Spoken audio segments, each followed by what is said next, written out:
You might be surprised again that I also speed in the university, so there were a lot of limitations out there. But one thing made the difference. Apart from our spiritual belief, the equipment changed, the tool changed, the skills changed. And here I am to let you understand the power of the skills, the power of skills, the power of being different, the power of being what? Unique. So I'll be talking basically on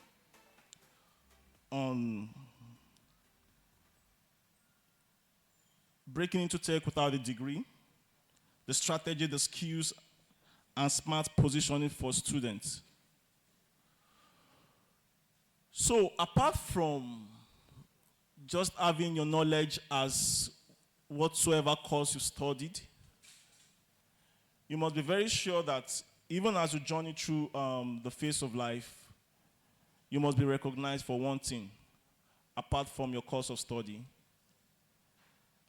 And here, I'm a preacher of tech skills, and I'm an advocate of skills. I don't have a bachelor degree in computer science, but yet, I work with one of the top organizations in the world as a software engineer. Now, what makes the difference?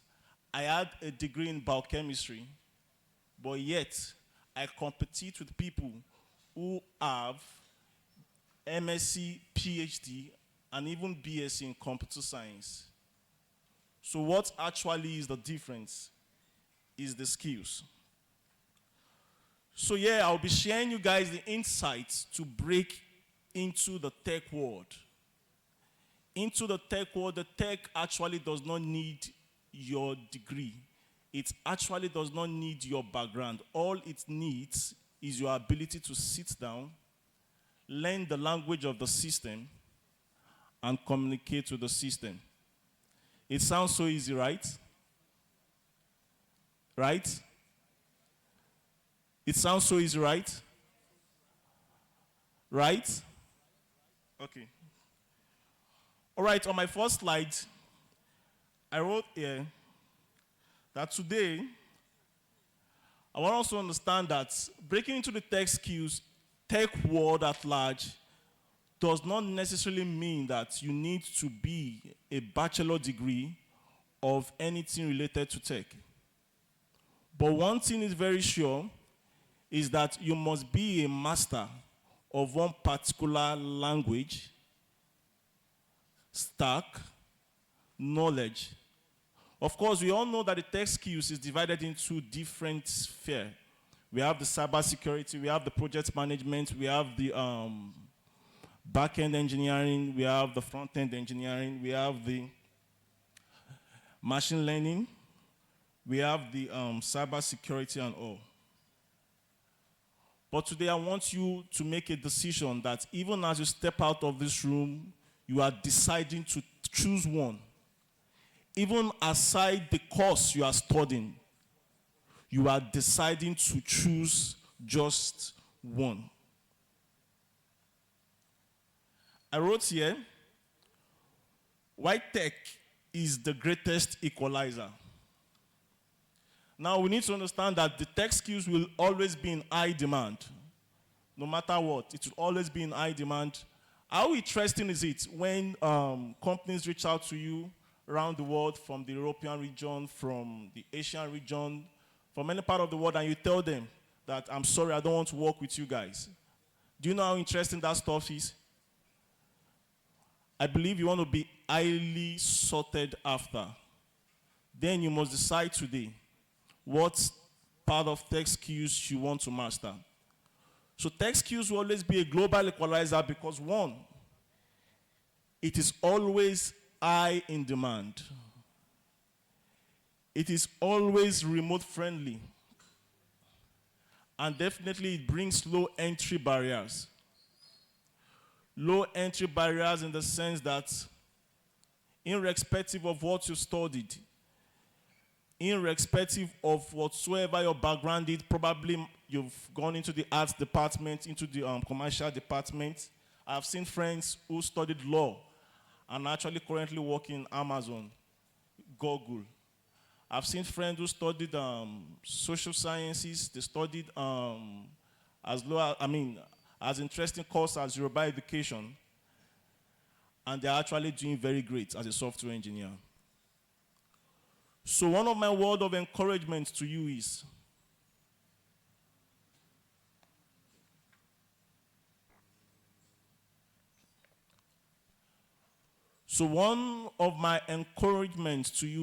even as you keep chasing the good grades,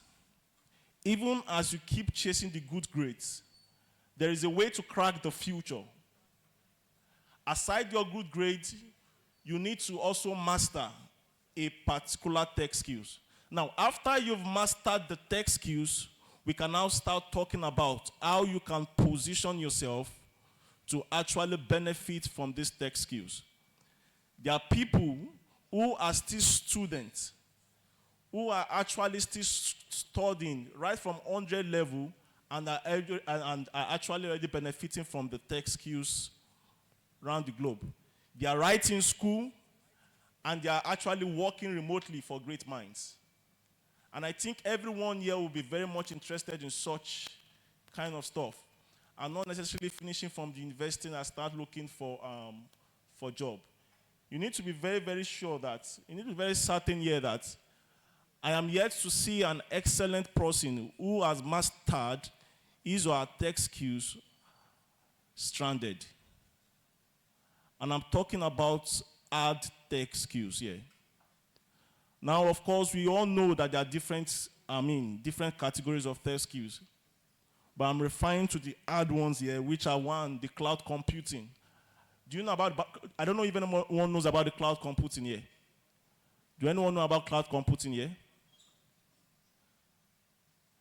What about back-end engineering? Are you one? Front-end engineering, machine learning language? Okay. So, as we continue, so I wrote here that first, once you've discovered the tech skills you want to do, you need to make up your mind and chase it at least for the next 4 months. 4 to 6 months, you bury your head into it, you give it all your best. For example, you choose to go into the mobile development part. You need to bury your head, get the right resources. Now, there are different resources in the internet. For example, when I wanted to learn software engineering, I went to a school in Lagos where I was given the opportunity to learn for free and pay after learning. So after learning, my dividend gotten from the job, I pay back my school fees. I think that's a very interesting opportunity to everybody. Like, you can actually walk into the school, learn all you need to learn, master it. Then when you are done, you get your first job, you start paying back your money in return. As at that time, I decided to go for Java. Java made the difference. You need to see how I was before I met Java. Just the picture I showed you, the particular skills that made the difference in that picture was actually Java. Peradventure, I had not met Java along the way. Now, you might be thinking that Java is an human being. It's not actually an human being. It's just the language. It's just a computer language that helps interact with computer and build systems that you guys see, just as the AC working. There are Java codes running in this AC. This fan, if it is automated, there are Java codes running in it. That could be another skills you might want to look into. Actually, the back-end engineering skills. So you need to understand that I took out time. I buried my head for about 8 months. I had to bury my head into it to master it. And I think after the 8 months, then I decided to join the corporate world again, where I began to practice what I've actually learned. So I would give my little counsel here that as you step out of this meeting, make up your mind to be a master of one. So this kind of understanding will also help you make your decision. At a point, I stood across the way and I asked myself a question. I said, yes, I'm a graduate of biochemistry. What skills do I have? I'm not a barber. I can't barb hair. I can't sew clothes. I can't repair shoes. Then what particular skills should I actually master?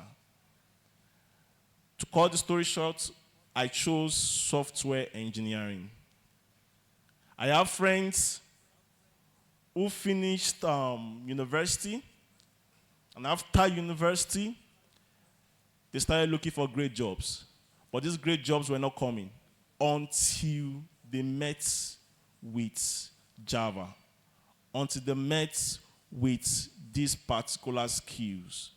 So it is a very great opportunity for you hearing this right now. That now that you are still on campus, you make up your mind to just master just one particular stack. You don't need to learn many things. There are many things flying around the world. We have machine learning, a lot of intellectual confusion. I call it intellectual confusion because you can be so deceived that you can learn everything. But actually, that's not how it works. Nobody gives you a great pay if you are not an expert of one thing and one thing alone. You need to be an expert of just one skills and one skills alone. If you want to decide to be a Python engineer, if you want to decide to be a machine learning engineer, now is the best time to make the decision. And all you can just do is to pick up your phone in your lonely time and check the right place to acquire these skills before you become a graduate. So that when you are done, you become, you be among the people that jobs begin to run after, and not vice versa, where you begin to run after jobs. So in conclusion, I want us to understand that once you've decided to master a particular skills, the next thing you might want to do is to position yourself in a strategic way. Now you need to optimize the use of LinkedIn. Even as students, you need to optimize the use of LinkedIn in the sense that for everything you are learning, for every single thing you are learning, you are sharing it to the world. LinkedIn is a place where the professional sees what you do, what you want them to see. So in as much as you are learning, you keep sharing it in such space. And I'm not mentioning Facebook here because, Facebook is for the social fun part of the world. But on LinkedIn, where we have professionals looking for talents, looking for young minds who are actually learning these skills, looking for people to invest in such platform is where we can position ourselves. Secondly, you need to tell people what you do. You know, I remember those days how my WhatsApp status could just be, filled with all manner of things about what I do. The fact remains that the world sees what you show them. And peradventure, someone can just have an offer, an opportunity, and like, oh, this guy, this bro, does similar thing. I see what he or she displays and reaches out to you. The other part I wrote here is after you are done learning and mastering that particular tech skills, you need to then share your portfolio to the world. Now I'm using the word because a place like GitHub, I don't know if you know about GitHub. Okay, cool stuff. So GitHub is a place where you display your project, where you display your journey, where you display your craft, where you display your codes. So as soon as you've mastered those things, you put your project on GitHub. Any investor, any potential employee, anybody can walk into your GitHub profile and check what you are doing and give you a great opportunity. Just like I remember a few years ago, how somebody walked into my GitHub profile and of course decided to give me an opportunity. Of course, I declined it because there were other greater opportunities for me. So you might want to introduce that after you've mastered your skills. In conclusion, I want us to understand that one of your greatest distractions would be the ability to think that you can actually master everything. But don't be deceived. You can't actually master everything. The tech world is very broad. The tech system is very broad. I'll be listing some to you. We have the cybersecurity. We have the data science, data engineering. We have mobile engineering. We have augmented reality. We have virtual reality. And a list of more. We have back-end engineering, front-end engineering, of course, full stack. So all you just have to do is to decide which one you want to master. And I keep hitting it just one because you would have the tendency of thinking you can master everything, just as the way we read our books in school. We think, they give us a lot of courses to master. We can do about 10 courses and all, and we clear our A's there, B's and all. But the case in tech is quite different. Where can you learn these skills? You might want to look at semicolonafrica.com. Semicolonafrica.com. You might want to look at Decagon. You might want to look at Decagon. You might want to look at Alt School. You might want to look at Alt School. You might want to look at Udemy. Udemy. You might want to look at Udacity. Udacity. You might want to look at university. These are great places you can master your skills and you can learn your skills. So friends, the future is actually in your hands. My greatest advice to young minds like us is prepare for the future in a way that you have two great opportunities in your hands and you come to the junction of you deciding which one to go. It will be better than coming to a T-junction where you have no opportunity at all waiting for you. Now you have your degree skills in your hands. Now you have your degree, you are about to finish or you are currently on it. The best now is to prepare for the future. When I was coming in this morning, I saw some great signboards around how some vendors are advertising their tech trainings. You might also want to utilize one of them. Just go for one of them and please choose to master just one. And as a matter of time, the whole world will keep and come looking for you. Thank you very much.